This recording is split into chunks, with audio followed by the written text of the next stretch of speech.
Essentially Speaking is a program that opens up the conversation around important matters of economics and finance, matters of national importance that have an impact on your life. And financial inclusion is one such conversation we need to have. Certainly. I'm Anna. And I'm Sheena. Before we introduce our very special guest, let's head to the streets. Do you find the process to open a bank account customer friendly?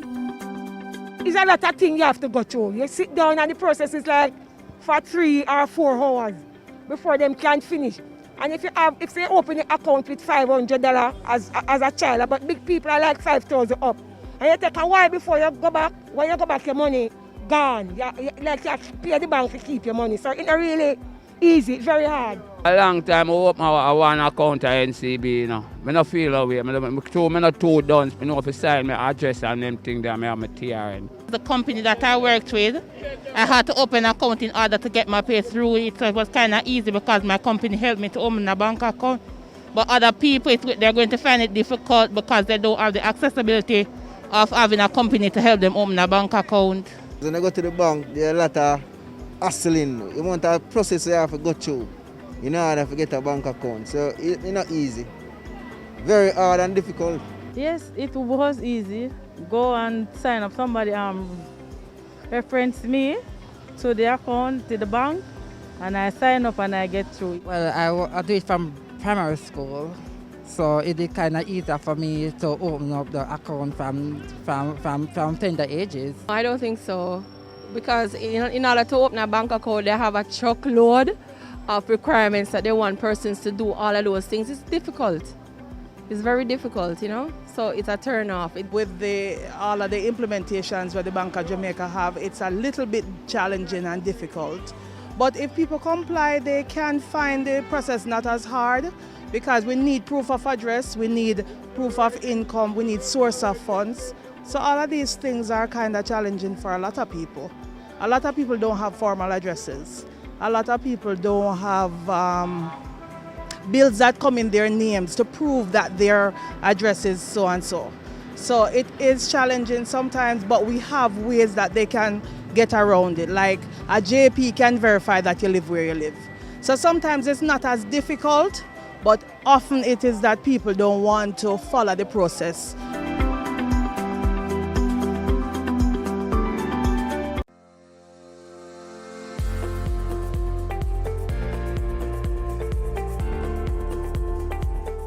Our very special guest today is Melanie Williams, National Financial Inclusion Coordinator at Bank of Jamaica. Hi, Melanie. Welcome back. Last time when we met, you were talking about financial inclusion, and you defined what that is. In a nutshell, the ability of the average person, the average man, to have the opportunity to build wealth. That is, by and large, objective of financial inclusion. So what has Bank of Jamaica been doing since we last met? One of the most important changes we've had to be the amendments to the Proceeds of Crime Act. Sometimes people say it's almost like you have to come up with 5 generations of proof of identity. It's not like that anymore. In fact, the financial institutions now, based on the amendments that happened in November last year, have the ability to modify their risk management processes in-house, so that if they determine, based on the risk posed by a particular customer, or the product design, threshold limits or transaction limits, that this person is actually at a low risk of laundering money, a low risk of using their finances to funnel terrorism, for example, they can apply simplified due diligence requirements. That is, reduce some of the requirements they have in place to actually have the person identify themselves and have the person verify that the identity they presented is in fact who they say they are. Yeah, man, you always bring good news. Trying to bring good news to the market. So Bank of Jamaica has partnered with the Ministry of Industry, Commerce, Agriculture and Fisheries, MICA, we affectionately call them, as well as the Registrar of Companies, to promote secure transactions, which is a fancy term, secure transactions, a very fancy term for lenders, financial institutions that want to advance credit, advance a loan, against what we call movable assets. Now, what are movable assets? Yes. Furniture, your car, stocks / shares. You can even think of your computer equipment, your photography equipment, all of those elements. And that allows for micro-entrepreneurs and small entrepreneurs to get easier access to credit. This is a big deal, Melanie. I remember you said it the last time, but just for the impact What does this mean? Does it mean that we no longer have to use somebody else's house, a car? People who are entrepreneurs don't have to look for people with that to secure loans for them. They can actually use what they have. Exactly. Okay. I'm so glad you asked it like that, because that brings it down to reality. Right. So in terms of what has happened, you had a Security Interest in Personal Property Act passed a few years ago. Yes. But what Bank of Jamaica and MICAF have been doing is amping up the application. There is a national registry where you register your interest in movable collateral as a lender, or movable property, as I described. And it means then that the borrower, as you said, the person who's receiving the loan, no longer has to give land. Bank of Jamaica has actually updated, or had updated, its industry guidance in 2019 to tell the lenders or regulated entities there are a series of principles you consider when you're managing your credit risk.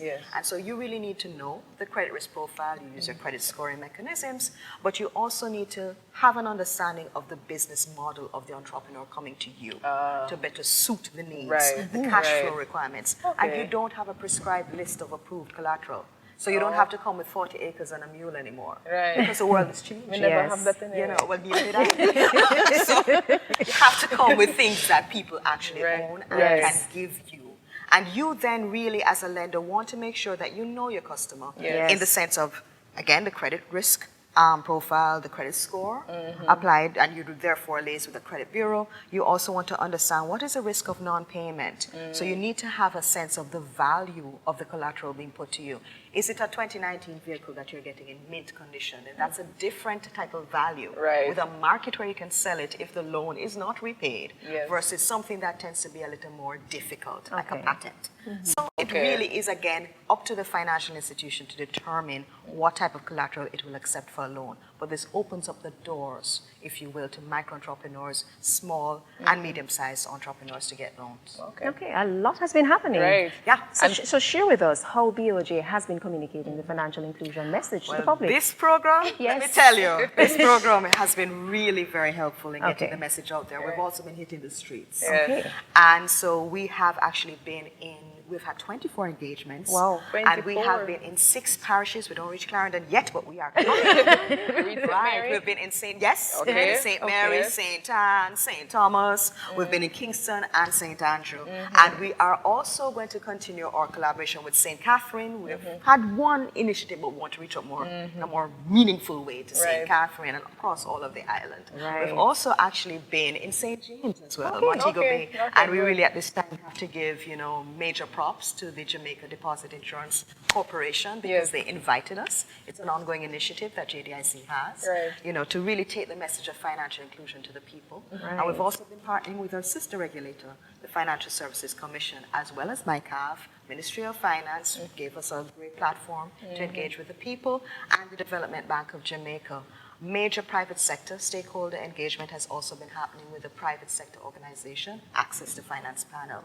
And we in fact staged a workshop on secure transactions with MICAF and PSOJ, Access to Finance Panel, in October last year. So we're taking the message out there.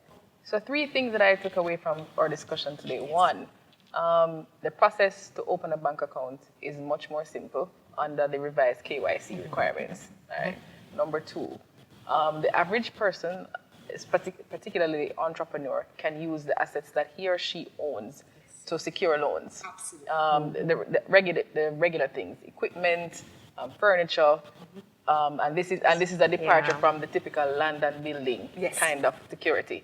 And 3, BOJ's message of financial inclusion has been spreading. You have not gotten to the entire country as yet, but you've been in 6 parishes so far. Indeed. So of course, Bank of Jamaica is going to continue working in this space so that we have more good news to report to you, to the public. And we're really going to be about engaging in making it easier to facilitate digital payments, easier to understand financial products, as well as promote fintech, financial technology solutions for the market. So expect more in that regard. And we have a lot of questions regarding financial technology. I know you will. I know. So if you need me to come back, we can always discuss that. But know that Bank of Jamaica is committed to actually creating the enabling environment for businesses and for citizens to do business. It's part of our commitment to building an inclusive economy. So that's what we're going to be doing in 2020. So, So Melanie, Thank you so much for joining us Thank and you. sharing with us the progress in the financial inclusion space. Thank you so much, Edith. Thank you, Anna.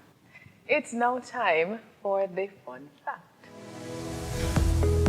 Italy is famous for its huge contributions to the worlds of art, architecture, fashion, and food.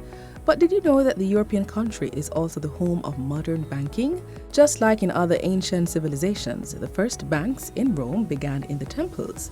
Many temples held in their basements the Romans' money and treasure, and were involved in banking activities such as lending.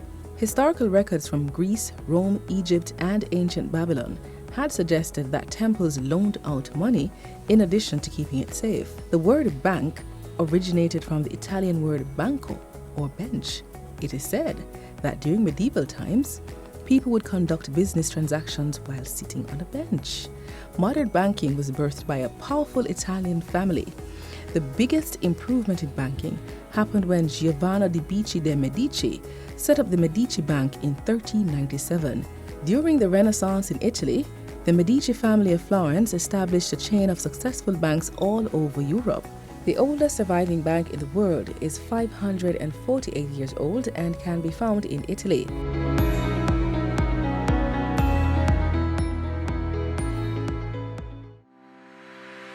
So, today we spoke about financial inclusion. Now let's do a recap of our main points. Number 1. Laws have been revised so that it is easier for our regulated banks to open accounts for Jamaican citizens and businesses. Number 2. Amendments to the Proceeds of Crime Act will allow regulated financial institutions to apply simplified customer due diligence requirements where they have determined appropriate based on the customer's risk profile and product design. Number 3. Secure transactions will allow a lender to advance a loan and uses movable assets such as cars, furniture, stocks or shares, computers, business inventory from an entrepreneur as collateral for that loan. Number 4. Lenders need to manage the credit risks effectively by understanding the credit risk profile of a customer, that is, the risk of non-payment associated with the customer. And number 5.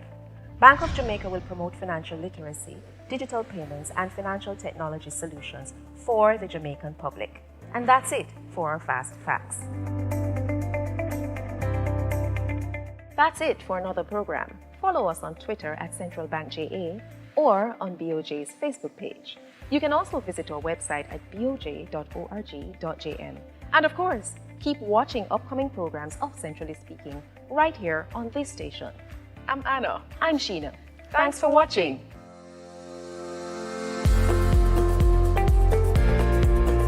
Centrally Speaking is a production of Bank of Jamaica.